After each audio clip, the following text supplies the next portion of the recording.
Ah, the world of isekais, where we fall off our horse and get reincarnated as a fridge, or we die by a spree killer and become a weapon of mass destruction, Weapons of mass destruction. or we get hit by a moving truck to be reborn as a baby? That can't be right. That sounds a little bit too much like regular reincarnation. Welcome to the world of Mushoku Tensei, where a man dies and, am I getting this right? Is reborn, you guessed it, as a baby. Totally normal reincarnation. Nothing like anime, right?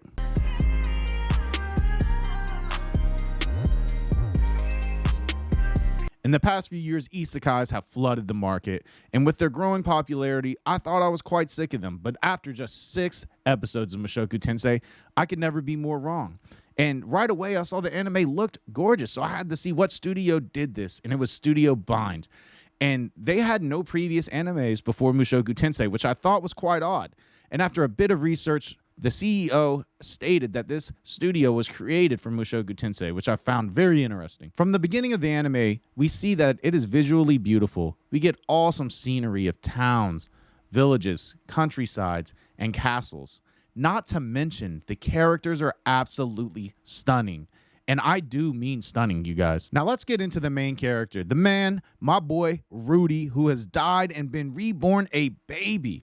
What a sorry main character before he is reborn. We see a man who is very perverted and lewd and is jacking off and gets cast out of his apartment, soon to die. So if the pictures in the beginning were throwing you off of the characters, or the one before the intro, just know that this man is perverted, and as anime and ecchi can do, they full send it. So the spin on this reincarnation that makes it a little different is that the MC is born as a baby, but he retains all his memories and qualities from the previous life. That's right, the good and the bad. And let's just say he was mostly bad.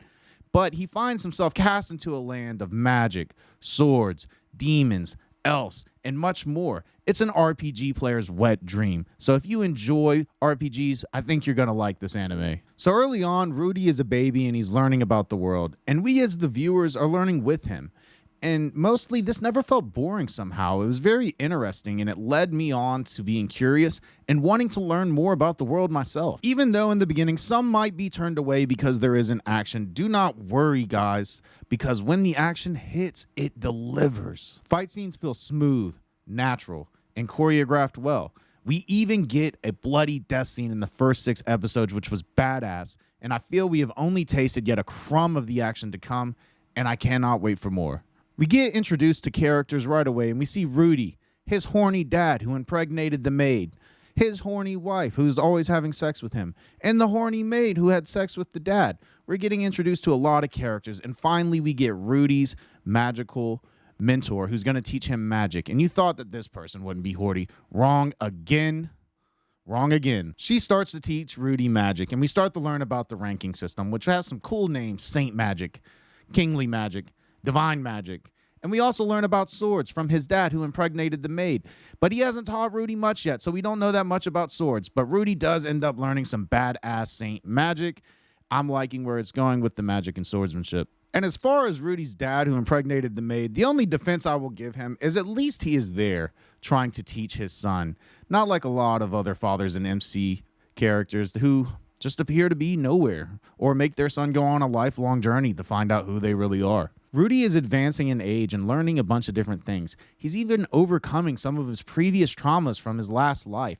And I came to realize how good the character development has already been in 6 episodes. The pacing has been phenomenal. Years, months, sometimes can pass within a 22-minute episode and it feels natural. Not a lot of animes have ever pulled this off before. We see characters dealing with problems and learning how to resolve them. And the problems here feel a little bit more human. We're in a world of isekais. We see problems as learning how to walk as a slime, or stealing dragons' power, or becoming the devil, or becoming a fridge and learning how to freeze food. I don't know, just these problems here seem a little bit more natural and human. We see racism, bullying, cheating, impregnating the maid. No offense to any other isekais, just there's something different here about the problems and the situations that are presented, and it feels a little bit more human to me. So far with 6 episodes, I've been blown away by this anime. It's gorgeous, intriguing, has fantasy-like qualities, and oddly enough, as I mentioned, feels very human, which in a genre where people die and come back as a walking skeleton that is a weapon of mass destruction can kind of feel out of place sometimes. All I'm saying is go watch the first 6 episodes if you haven't, and I guarantee you'll want to be watching more. Guys, I really hope you enjoyed my breakdown of the 6 episodes of Mushoku Tensei so far. We'll have another video coming out with the next 6. I hope you enjoyed the video. I'm going to post socials down below. If you forgot, I'm thtstragic, guys. I hope you enjoyed the video, and I'm out. This is madness! I'm with him 100% of the way. We don't know what he has.